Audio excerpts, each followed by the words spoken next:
This morning, we are checking in with former anchor and reporter Charles Billi, live in Tampa this morning. And you've been taking us on a tour of your historic neighborhood where it essentially looks almost untouched. A couple of things knocked over. Where are you this morning? You look inside somewhere. Yeah, this is one of the only businesses open in the historic district of Tampa to the north of the city.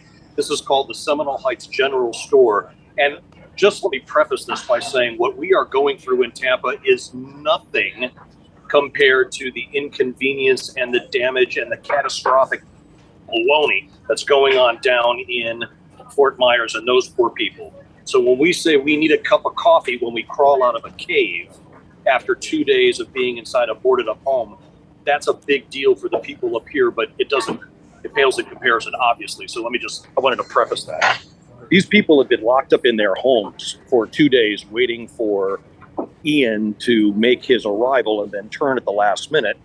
And everybody's still waiting for the storm to pass. So all of these people were hunkered down yesterday. And this is the first opportunity they've been able to get out of their homes because the wind is dying down.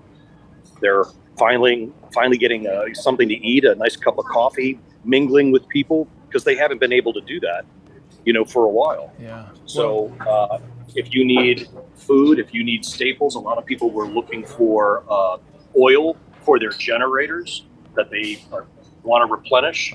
Anything that they need right now, you can come into this general store and you can get. So it's trying to get life back to normal after a couple of really rotten days, but nothing in comparison to what people in Fort Myers are going through. Well, yeah, and Tampa dodged it. And the thing is, Charles, they talk about that cone of uncertainty. We've heard that a gazillion times. And this is why, because the storm can shift, the storm can move. But there's no question the biggest warning was sent to people in Tampa. The evacuations were strongly sent to the people in Tampa. And then it was kind of a last-minute shift that they had to make. And you wonder if less people got out of the Fort Myers area because they didn't think they were going to get the worst of it. Correct. A lot of people in Fort Myers were kind of like caught off guard. I'm taking a walk outside now.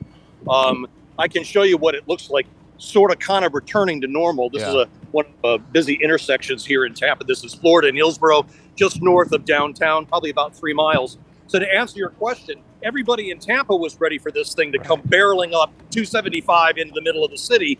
That didn't happen. It turns and it goes to Fort Myers, and those people down there didn't have as much, lead time.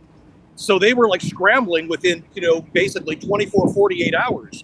For the people of Tampa, this is now life returning to normal. And some people have been, like I said, inside their homes for a couple of days. They just want a cup of coffee. They want to see a friendly face. So anybody who has ever been through a hurricane, it's just a really weird, eerie experience because it's not like a thunderstorm or a tornado that just strikes and it moves on.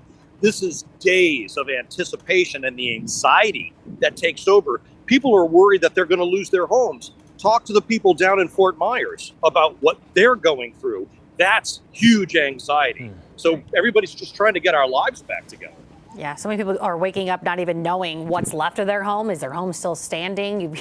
Some people can't even get to their homes because bridges are washed away. It is just a sad and a devastating scene to the south of you, Charles. Thank you for joining us live again this morning, and glad everyone is okay and kind of getting that cup of joe and a little bit a sense of normalcy after a couple of days. Sigh of relief, I think. Big sigh of relief there in Tampa. Thanks, Charles. Good to see you. Appreciate you helping us paint the picture down there.